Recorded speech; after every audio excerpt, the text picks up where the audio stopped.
둘, 셋. 안녕하세요. 네, 반갑습니다. 저희는 머니백 지급 명령 설명을 드리려고 다시 모인 박우진 변호사. 저는 유동주. 기반입니다. 예, 반갑습니다. 이번 편은 20편이고요.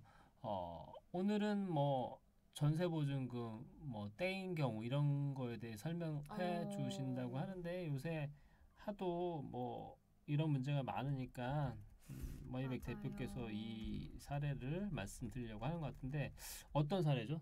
예, 그 생각보다 그 요즘 집값이 떨어지는 경우가 많잖아요. 지방 맞아요. 같은 경우는. 그래서 보증금을 못 받으신 분들이 많더라고요. 근데 보증금을 못 받았을 때 바로 신청할 수 있는 게 아니에요. 전세 계약은 전세 뭐 보증금 같은 경우는 계약 기간이 있잖아요. 네. 그래서 계약이 해지돼야지만 돈을 받을 수 있기 때문에 미리 준비를 하셔야 됩니다. 그래서 어떤 경우에 받을 수 있는지에 대해서 설명을 드리려고요. 어떤 경우에 받을 수 있는지 설명드린다. 네. 혹시 집에서 지금 부모님하고 살고 계세요? 네. 그러면 이런 문제를 본인이 직접 생각하진 않겠네요. 왜냐면 그렇죠. 뭐, 아직 뭐 전세에 살고 있다든가 이런 건 본인이 잘 신경을 안 쓰고 네. 있으니까. 근데 주변 친구들 중에 혹시 월세살이하고 전세살이 하는 사람 있을 수 있잖아요. 그렇죠. 이렇게 떼인 경우 혹시 친구들. 주변에 들은 적 있어요? 보증금 이런 거? 집 앞에서 학교 앞에서 원룸 이런 데 살다가 떼인 경우를 딱히 보지는 못했고요. 늦게 받거나 이런 거?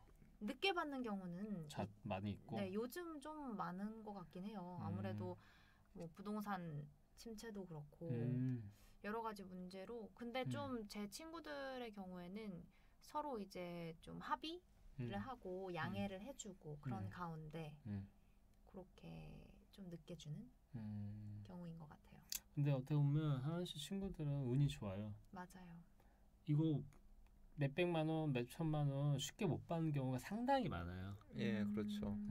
보통 뭐 집이 뭐 경매 넘어가기도 하고, 맞아요. 혹은 실제로 돈이 이제 깡통 전세나 뭐 이렇게 돼가지고 집주인한테 돈이 없는 경우가 있어요. 그래서 안 주고 계속 미루는 경우도 있고, 그렇죠? 그런 경우 어떻게 해야 된다고? 다시 아까 나눠서. 네, 맞아요. 그 계약이 해지돼야지만 돈을 받을 수 있잖아요. 그래서 맞아요. 계약 기간이 있다 그러면 계약 기간 한 달 전에 계약 해지 의사를 집주인에게 통보를 해야지 됩니다. 한 달 전에. 네. 그리고 뭐 아까 말한 것처럼 해지 의사 통보 안 하고 그냥 살고 있는 경우가 있잖아요. 네. 그러면 계약 기간이 자동으로 연장이 됩니다. 예, 그러면 언제가 해지될까요? 언제 하면? 해지시키려면 어떻게 해야 될까요? 계약 기간이 자동으로 연장되면. 1개월 전에. 그거는 1개월은 아니고요. 네. 계약 기간이 있었던 거가 아니기 때문에 해지 의사를 통보하고 나서 3달 후에 계약 세 달 후에. 효과가 있습니다. 그래서 바로 돈을 청구하시려고 하면 안 되고요.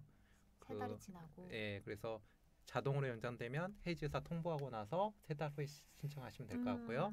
그리고 근데 방금 들은 것만 친구들한테도 얘기할 때 잘 얘기하시는 게 좋은 게 친구들이 1년 단위 혹은 2년 단위로 계약을 많이 하잖아요. 네, 맞아요. 월세 계약을. 근데 집 주인이 1년 다 됐는데 말 안 한다고 본인도 말 안 하고 있으면 안 돼요. 그렇네요. 그러다가 그 아무리 얘기잖아요. 합의를 했다고 해도 1년이 지나면 1년 지났는데 본인도 13개월 차인데 그냥 말 안 하고 있다가 이제 지났으니까 돈 달라고 하면 언제든 주겠지라고 생각하면 안 된다는 안 얘기예요. 되는 거죠. 그러니까 본인이 딱 1년만 살 의사가 있고 그 뒤는 한두 달 더 살 의사가 있더라도 그럼 언제까지 살겠다고 말을 해야 맞아요. 그 시점 이후로 그쵸, 해지 의사를 상대방한테 통보를 해야 그렇죠. 뭐 증거는 뭐 내용 증명 보낸다고 하잖아요. 네. 문자나 카톡으로 대한 거 있어도 증거가 되니까 굳이 내용 증명 보낼 필요는 없고요. 그러니까 일부러라도 집주인한테 뭐 사장님 아주머니 아저씨 저 다음 달까지만 살게요라고 구두로 말하면 안 돼. 나중에 내가 그런 일 못 들었다면 안 되잖아요. 확실하게. 문자를 하거나 통화 녹음을 하거나 카톡으로 하거나 아까 말한 그 편지를 써가지고 내용 증명을 하거나. 가장 간단한 거는 카톡이나 문자겠죠. 네. 얼굴 보기 싫으면.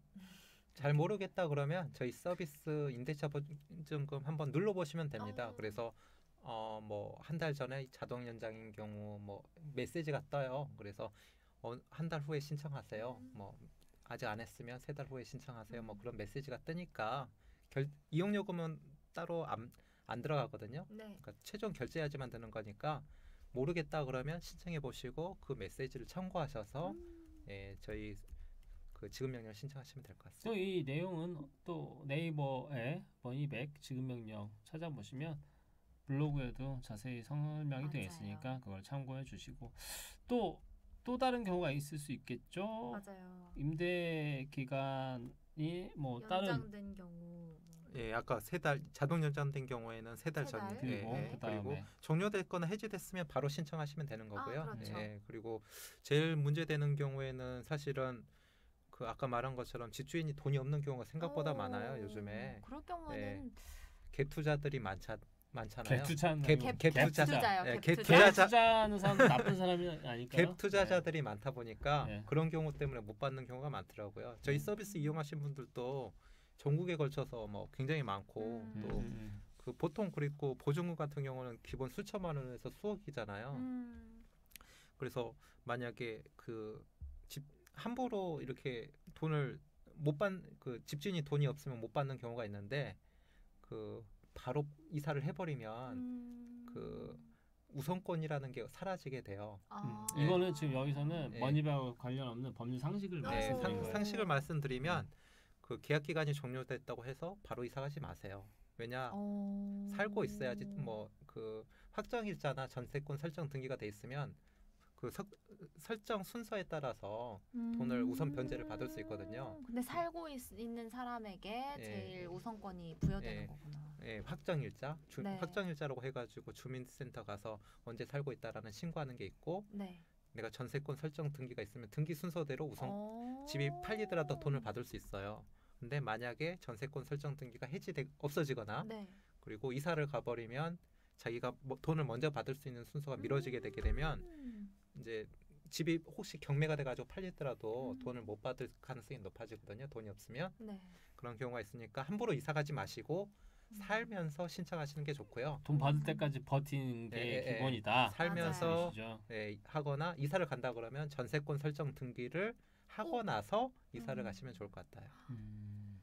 그리고 요새 만약에 이제 전세 보증금 떼먹히지 않기 위해서 보증보험 드는 사람도 꽤 있어요. 예, 보증보험. 주택도시 보증공사에다가 네. 전세 보증금 보증보험을 드는 경우가 종종 요즘에는 많이 있는 것 같아요. 네, 돈이 좀 들긴 하는데 네. 돈 들더라도 매덕 보증금 그렇죠. 확실하게 그렇죠. 하는 게 좋죠. 그러면 이 구조는 어떻게 되어 있는지 아시겠죠? 보증보험이니까 내가 3억짜리 전세를 들었는데 집주인이 깡통 될 것 같아서 네. 위험하다 싶으면은 보증보험에 내가 이렇게 3억짜리 들었다고 하고 보증보험료를 내요. 네. 그러면 나중에 기간이 종료되면 만약에 집주인이 바로 돈을 전세 보증금 안 돌려준다 하면 이 보험사에서. 이 정확히는 주택도시보증공사에서 그 보증금 보험에 이미 체결한 계약에 따라서 3억을 먼저 내줘요. 먼저 내주고 그 후로 뭐 발생하는 이자나 이런 거는 집주인한테 여기서 구상 직접. 네. 달라고. 그렇기 때문에 저는 깔끔하게 저상보증금 받고 떠날 수가 있다.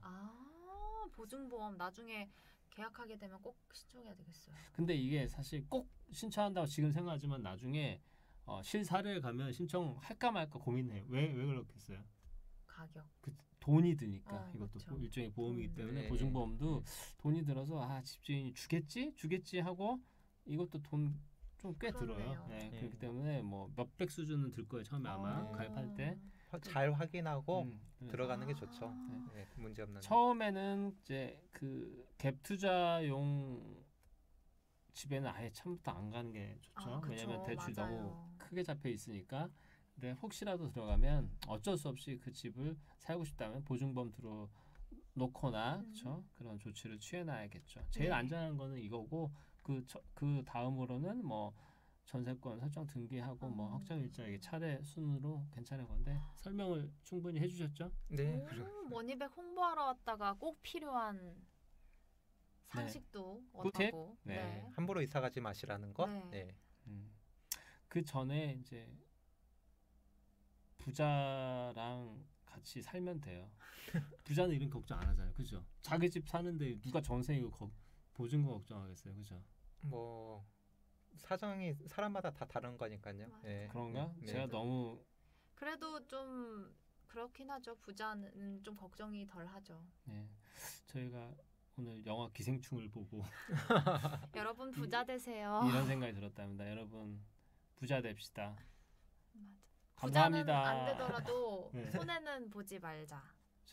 돈 떼인 돈은 머니백에서 머니백. 꼭꼭 받아내자. 네. 네. 감사합니다. 감사합니다.